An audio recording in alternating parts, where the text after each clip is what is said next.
Welcome to The Explainer. Today, we are diving into an incredible story of how over 1,500 years, ancient South India transformed into a global economic powerhouse. A region that didn't just get the world's attention, it commanded its gold.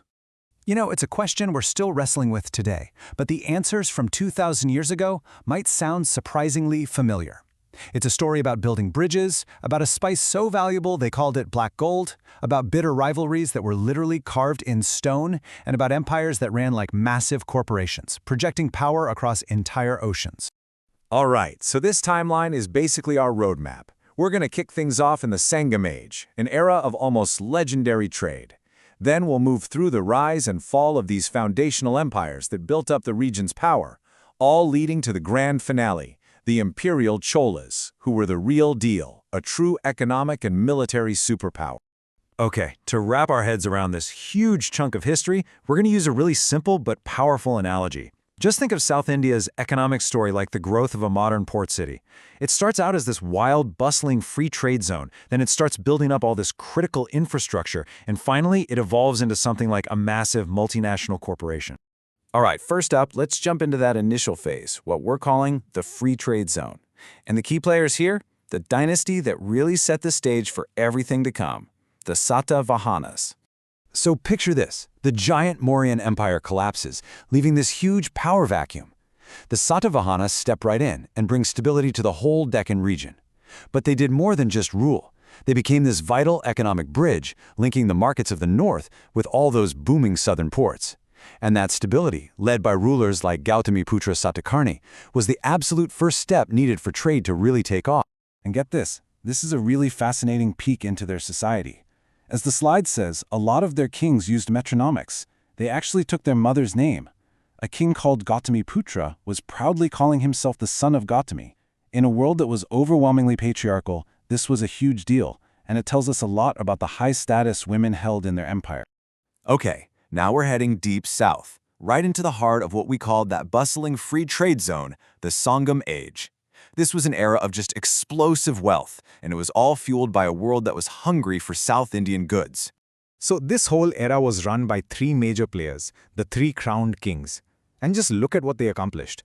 The Cheras were so globally connected, they supposedly built a temple for a Roman emperor.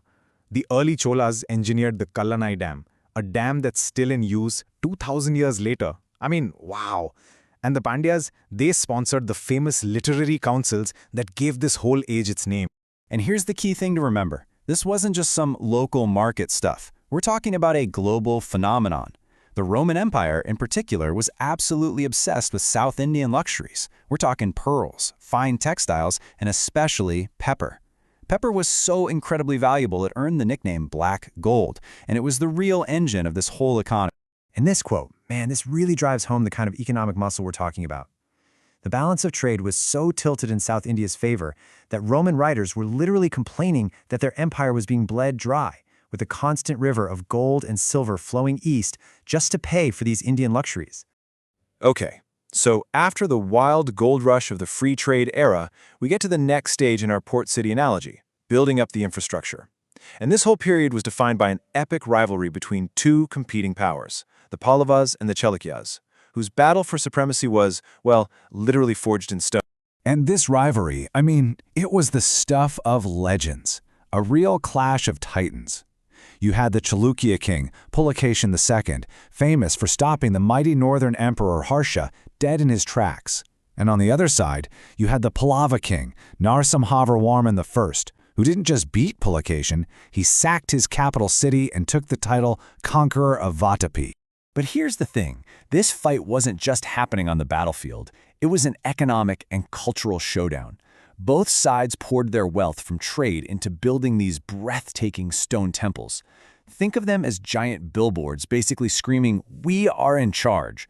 The Pallavas gave us the iconic Shore Temple, a massive statement of power facing the very sea that made them rich.